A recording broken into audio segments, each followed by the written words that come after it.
All right. Today is Wednesday, July 2nd, 2025. Let's dive into the crypto markets. But first thing, let's do a quick disclaimer.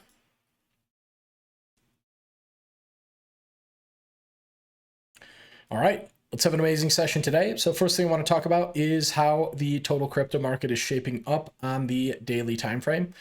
We can see a little bit of the market structure. We can see the last major downtrend. We can see the market starting to recover, big expansion to the upside, and we have this descending channel. So almost like we have this cup with handle formation. You can even graduate this formation to even larger, but just to keep it very simple, this is the last accumulation before the big bullish break to the upside.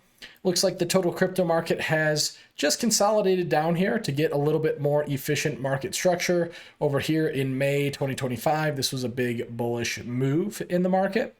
But now we have seen over the last, let's see here, let's give it an actual date range. Over the last 40 days, we've seen the market just consolidate in this handle formation. But today, we actually are seeing a little bit of a breach above this handle formation. I wonder if this is going to be the confirmation breakout of this chart pattern, and if we are going to see the crypto market starting to graduate towards this big block of potential sell pressure. See the market every time it reaches in here, basically anything above 3.42 trillion to 3.57 trillion. Is going to be a key area of supply for the market to potentially graduate above. Now, this price action here for the total crypto market, if we just start to zoom out a little bit to the point where it doesn't look impossible to see, we can see here that the total crypto market is indeed still in a uptrend. So this is pretty easy to see here, but a lot of people don't see that the market is indeed in this macro uptrend, and we could potentially see the market pull down all the way to who knows, somewhere around here at about 2.5 trillion, 2.6 trillion ish. If the market comes all the way down here, that doesn't necessarily negate the uptrend that the crypto market is in right now. The key consideration though is noting here, let's just zoom in a little. This is the prior market high for the total crypto market. Now the market is actually printing a low. This is a higher low. I'm sorry, a lower high, which could be a sign of lowering momentum, but it doesn't always need to be the case. As we see right here, we have these lower highs here, but the market eventually did pull a recovery to the upside. Now, another chart I really like to look at right now is the others chart. The others chart is basically pure altcoins. We're looking at the total crypto market excluding the top 10. So it takes away stable coins. So we're just looking at the majority of the altcoin market. And if we start to draw some market structure here, even all the way back here in say, let's see here, back in December 2022, there's this major trend that altcoins have been bouncing off of. So altcoins, they have tested this trend completely here. We can maybe bring this up just a hair. Tested the trend completely, rallied, and is coming down close to testing this trend again. So really interesting. So even last time we saw the market test this trend line, there was then a little bit of rally, push down, and some higher lows. And then we saw this explosion in the altcoin market. So we do have this uptrend for altcoins, and we can actually start to draw a little bit of a parabola here, if you will. Okay. Draw a nice cup formation. This is indeed also a textbook cup with handle formation for the altcoin market. The question is, are we going to eventually see this market break out to the upside at some point? If we do see alts break out from this zone, from this handle, that could mean the next leg up for the altcoin markets. But we're still not there yet. We can see here that the altcoin market is still just consolidating in this handle formation. But it is coming across an area of major demand. This is the low of the last base. we could actually just draw a rectangle across this, kind of noting that area of demand. This should be a powerful area of support. It's actually getting close to that major trend line for the altcoin space. And if you look at a lot of altcoins, a lot of these altcoins are hitting their macro bottoms. Let's go ahead and just start to look at a few of these. Let's look at something like AVAX. So if we take a look at Avalanche, actually Avalanche is even lower than its macro bottom right now. Let's take a look at Polkadot. Polkadot here sitting at its macro lows. Check out Solana.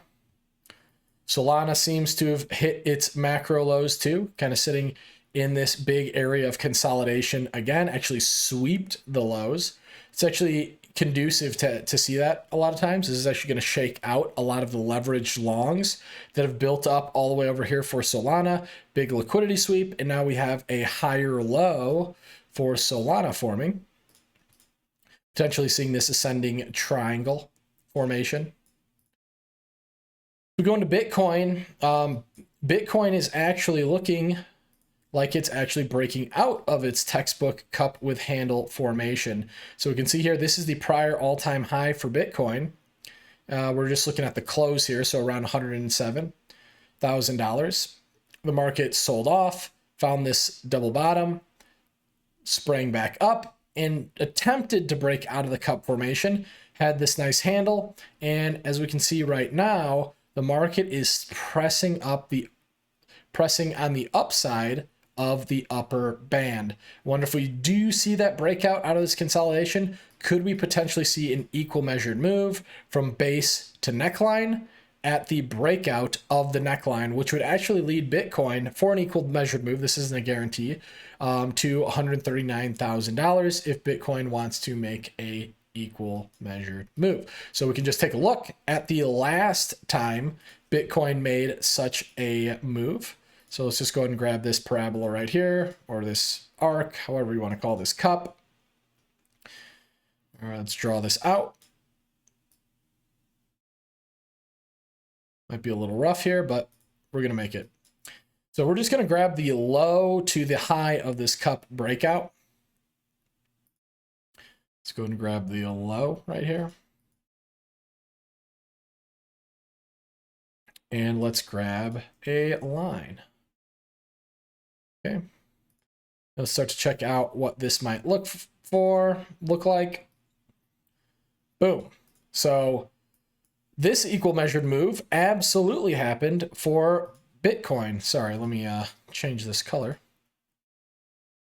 During the last cup break, if the same thing happens here, we could maybe reasonably expect it to get towards that $139,000 mark, but we will have to see in the end. It's cool part about technicals. Technicals will often give you some examples in the past that might give you some indication of what could happen on the future, but past does not indicate what happens in the future. And last thing we'll talk about here is Ethereum. Maybe we'll talk about the stock market a little bit, but Ethereum chopping sideways big time. Had this big extension here in May. This is when ETH bulls really engaged. Now the market's definitely a little extended here. ETH has just been chopping sideways, liquidated to the upside, liquidated to the downside, and is back inside its consolidation. So no breakout yet for ETH, but we are seeing a breakout potentially for Bitcoin. Could this mean that it's going to be a little bit of a Bitcoin season before ETH? Next thing we're going to look at is our Bitcoin dominance chart. Bitcoin dominance is going to be the percentage of the market that is Bitcoin. And currently Bitcoin is 65% of the market. And there's really no sign of stopping right now for Bitcoin dominance. If this trend line actually starts to break, maybe that's going to be a better signal that Bitcoin is going to stop running the show. But it is indeed a Bitcoin show for now. Last thing we'll talk about is the S&P 500. So stock market, often stock market is noted as a risk asset, crypto a riskier asset, usually when stocks rally. Crypto is shortly to follow, but of course anything can happen. We have the stock market where it sold off for the whole tariff debacle, then recovered, and the stock market is now broken into 1, 2, 3, 4, 5, 6, 7, 8 days of consecutive bullish movement past all-time highs. NASDAQ as well, breaking above, a little bit of a pullback for NASDAQ, but still broken above all-time highs. So the question is, are we going to see any of these capital flows into these risk assets go into other risk assets such as crypto? All right, hopefully that was a fun lesson. Please let me know any comments that you have, and I will see you guys on the next one.